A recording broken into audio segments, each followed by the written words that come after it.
Good morning, America. I'm here with Gabrielle Marino, and my name is Lexi Garber, and boy, do we have exciting news for you.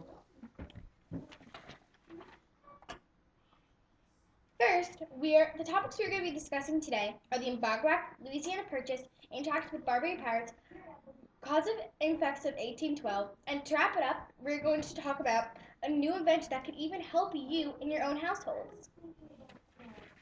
We're also going to talk about the Marbury vs. Madison case. First, we're going to talk about the Embargo Act of 1807. It was a ban on trade with Britain and France that Thomas Jefferson put in place. Jefferson thought that since it was banned, France and Britain couldn't get the supplies they needed from America. He also banned it because he didn't want all the troubles of France and Britain seizing and checking U.S. ships every time we were trading with the enemy. And the American economy is going down in many ways. Supplies of imports such as sugar, tea, and molasses were cut off, and exports dropped by more than $80 million in 1 year. As you can tell, the economy is hurting us greatly. Therefore, this act will be repealed. Well, we're all waiting to know what will happen, but stay tuned for a new topic, the Louisiana Purchase. Thomas Jefferson only wanted New Orleans, but came out with something much greater. The Mississippi River is important to farmers living near the Mississippi River, making it easy to import and deliver goods. However, after Jefferson found out Napoleon had bought all of Louisiana, and he was afraid it would affect using the Mississippi River for his farmers. So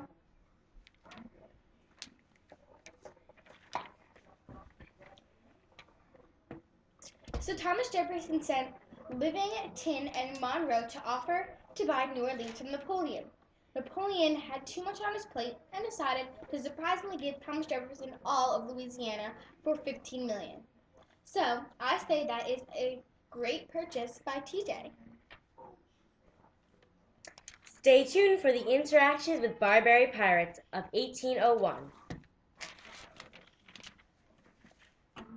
We already know that the pirate ships and crews from the Barbary coast of Tripoli were capturing merchant ships and holding the crews captive. After 1783, U.S. was a fair game for pirates because the war was over and French was not helping U.S. anymore. The U.S. paid abroad to the pirates during Washington and Adams presidencies of $80 million a year. But Thomas Jefferson came to office, and then the pirates wanted more money, but Jefferson said no.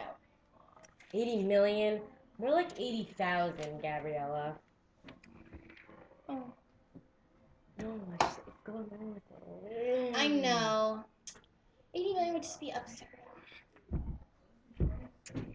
In 1801, Tripoli declares war on U.S. and captured an American ship, the Philadelphia ship. They were planning on using the ship to attack on other U.S. ships.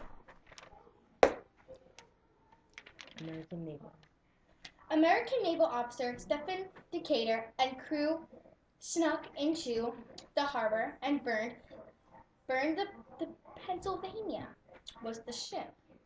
At night, U.S. Marines marched the coast of Tripoli, and finally to end with the pirates, in 1805 the ruler of Tripoli signed a treaty with the U.S. promising not to interfere with any more U.S. ships. Now, for the next topic, we're going to talk about the Marbury vs. Madison case.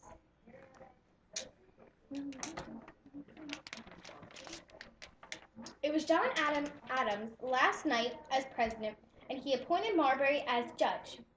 But the papers were not finalized yet.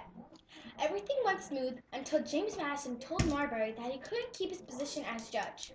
Marbury was so upset that he sued Madison for taking his job away.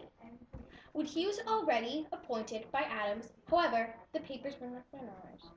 The Supreme Court is the only court who can decide a case against a federal official, so Marbury tried to take his case there. But since the Supreme Court doesn't accept many cases, his case was not wanted there.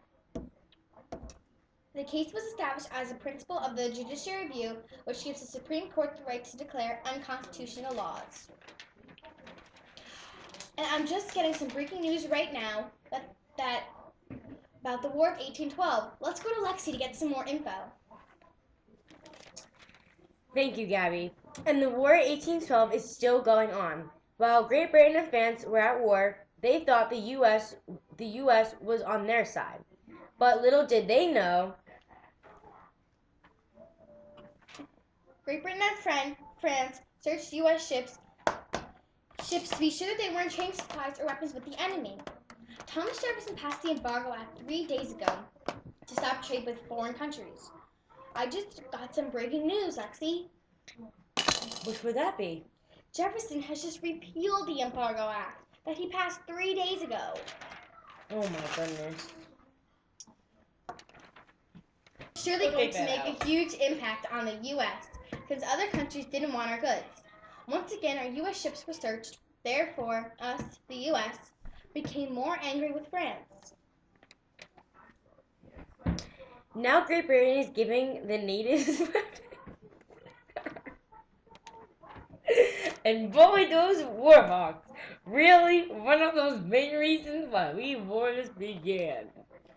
And Congress then declared war in 1812.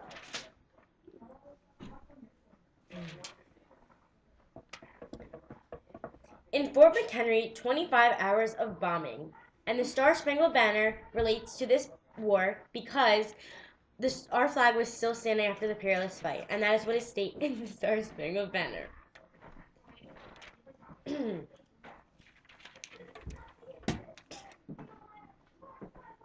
Christmas Eve, 1814, the Treaty of Ghent. Great Britain was ready to settle peace.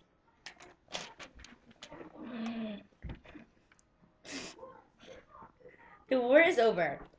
However, weeks later, the Battle of New Orleans was occurred. British casualties were killed, and 2,000 of them were killed.